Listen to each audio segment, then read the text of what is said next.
What's going on, YouTube? Ferocity here. I hope you guys are doing well. Modern Warfare 3 is completely broken right now, and I'm sure it is not a fun time to be a member of Activision or Sledgehammer while they deal with this chaos.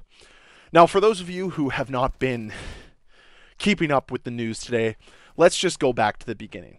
There was a tweet released this morning from Call of Duty Updates.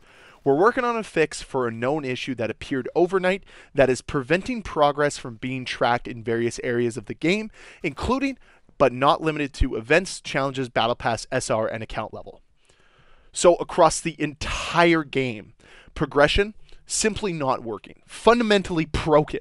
You could still play the game, but you weren't progressing. So what was the point? There was also an issue relating to loadouts and player progression that caused some unusual behavior. But of course, that was 7 hours ago. They had to have a fix by now, right? Like, game's still not completely broken. Oh no!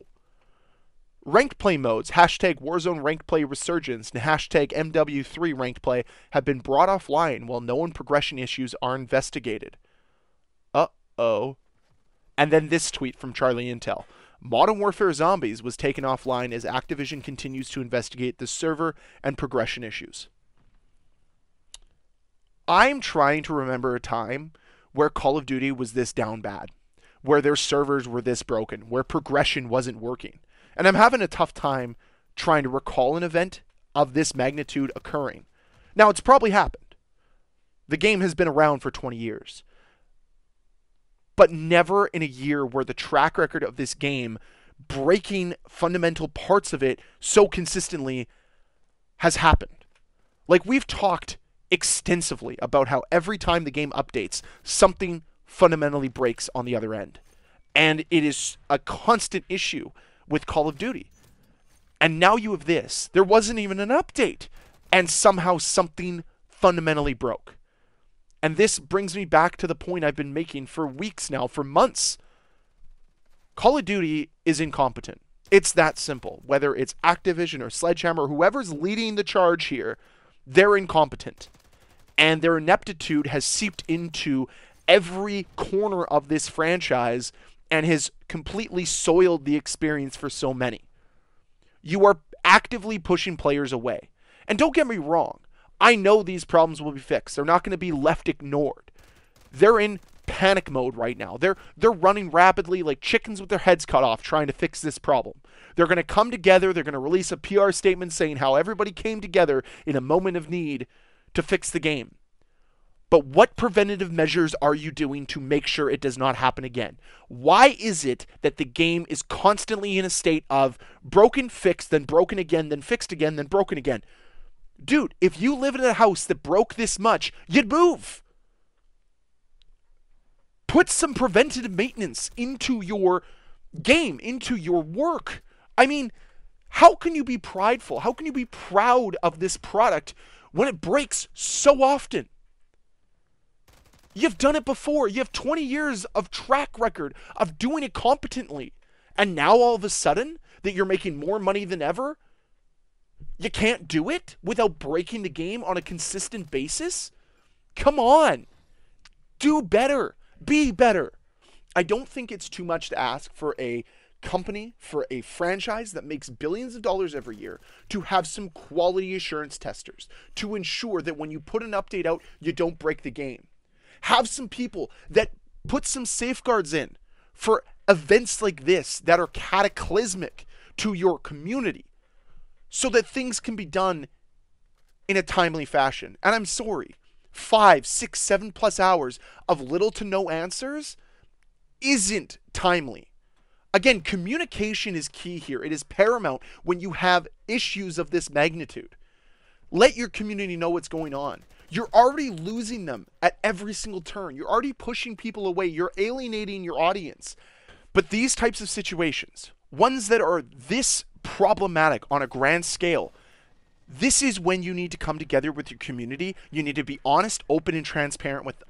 Let them know what's going on. Let them know what your ETAs are, what your timelines are, what you're working on. Because what it looks like from me is you're working on it on the back end and it'll be up when it's up. You're not trying to promise anything to this community. You're not trying to deliver anything to this community. You're just more concerned about dealing with the problem behind the scenes. Why did the problem happen? What are you doing to prevent it in the future? And on top of that, fix the game. And I'm sure the game will be fixed. I'm sure that we'll have a resolution here in the next 3 to 4 hours. Heck, maybe even by the time this video uploads. But that's not the point here. The point is trying to reassure this community, instill that trust and belief that you have competent people at the helm, that they know that they can prevent this from happening in the future. Because I'm sorry, it's unacceptable. As much as you want to say things can happen in today's digital age, as much as you want to say that other games have experienced this, sure. But I think it's important to hold Call of Duty to a higher standard. To say, hey, you guys are a billion-dollar franchise. You guys turn billion-dollar revenues year over year. Be better than the industry standard. Be better than your competitors. Ensure that this stuff doesn't happen. And that happens by actually being good at your jobs, which I just don't think they are. I've brought up the terms ineptitude and incompetence so much lately, but it's so very true. This game isn't being developed by people that seem to have a handle on what they're doing or what's expected of them. And that is directly a result of poor management, poor leadership, which has turned out one of the most perplexing situations I've ever seen within Call of Duty. Like I said, I don't remember a time where Call of Duty actually had to take modes offline while they were looking at grand scale progression issues. To my knowledge, this has never happened before. And I'd be completely and utterly embarrassed to be part of the development team right now. Because you have cheaters running rampant in your game that are ruining the experience for many. And you also have a myriad of other problems that are plaguing the overall experience for players. Then you have this, which makes me wonder, what is it that you do to make players want to play your game? What are you bringing to the table? Because I'm confused. I'm having a tough time understanding what you bring to the table. Because as it stands, you've showcased your complete and utter lack of care, lack of attention to detail, incompetence all year long. And you've lost the trust and faith from this community. So do you want to get it back? Do you want to start working towards creating a competent experience for people, a fulfilling experience, an experience people are dying to play like what you used to have? Or are you going to continue to just try to ride the success of your brand recognition and legacy? Because that's all you got right now. The current era of Call of Duty has showcased nothing more than incompetence and ineptitude. That's where we're at. It's your turn, Call of Duty, to finally be better. It's your turn to finally raise the stakes and raise the expectation internally. But that's all I have for this video. I'm very curious to know what you guys did with Call of Duty being down. Did you turn to alternatives? Did you try something else?